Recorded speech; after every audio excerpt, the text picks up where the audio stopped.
നമ്മുടെ ജീവിതം പാടെ മാറ്റാൻ ഒരു മന്ത്രത്തിന് കഴിഞ്ഞിരുന്നെങ്കിൽ ജീവിതം എത്രത്തോളം ഈസി ആകുമായിരുന്നു അല്ലേ? പക്ഷെ അങ്ങനെ ഒരു മന്ത്രം ഉണ്ടോ? ഇല്ല. എനിക്കിത് പറയുമ്പോൾ നമ്മുടെ ജീവിതത്തിൽ നമുക്കൊരു മാറ്റം വരുത്തണമെങ്കിൽ നമുക്ക് നമ്മുടെ വാല്യൂസ്, നമ്മുടെ അടിസ്ഥാന തത്വങ്ങളിൽ നമ്മളൊരു മാറ്റം വരുത്തി കഴിഞ്ഞാൽ ഈ വിജയിക്കാനുള്ള പ്രോബബിലിറ്റി കൂട്ടാൻ നമുക്ക് സാധിക്കും. എല്ലാം നമ്മുടെ മൈൻഡ് സെറ്റാണ്.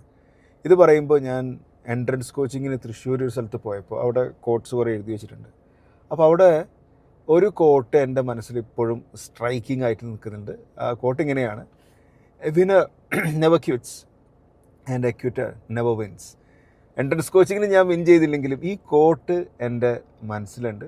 പലപ്പോഴും പല പ്രശ്നങ്ങൾ ഫേസ് ചെയ്യുമ്പോൾ ഐ റിക്കോൾ ഇറ്റ്. അപ്പോൾ എപ്പോഴും ഓർമ്മ വരുന്നില്ല, പക്ഷേ ഇത് റിക്കോൾ ചെയ്യുമ്പോൾ എവിടെ നിന്നും ഇല്ലാത്തൊരു എനർജി വരുന്നുണ്ട്. അപ്പോൾ നിങ്ങൾ ഇപ്പോൾ ഒരു കാര്യം ശ്രമിക്കുന്നുണ്ടെങ്കിൽ, അത് ക്വിറ്റ് ചെയ്യാൻ തോന്നുന്നുണ്ടെങ്കിൽ, നിങ്ങൾക്ക് വളരെയധികം നിങ്ങൾ അറ്റാച്ച്ഡ് ആയിട്ടുള്ള, വേണമെന്ന് അതിയായി ആഗ്രഹിക്കുന്ന ഒരു ലക്ഷ്യമാണെങ്കിൽ ഈ ഒരു കോട്ട് നിങ്ങളെ റിമൈൻഡ് ചെയ്യിപ്പിക്കട്ടെ.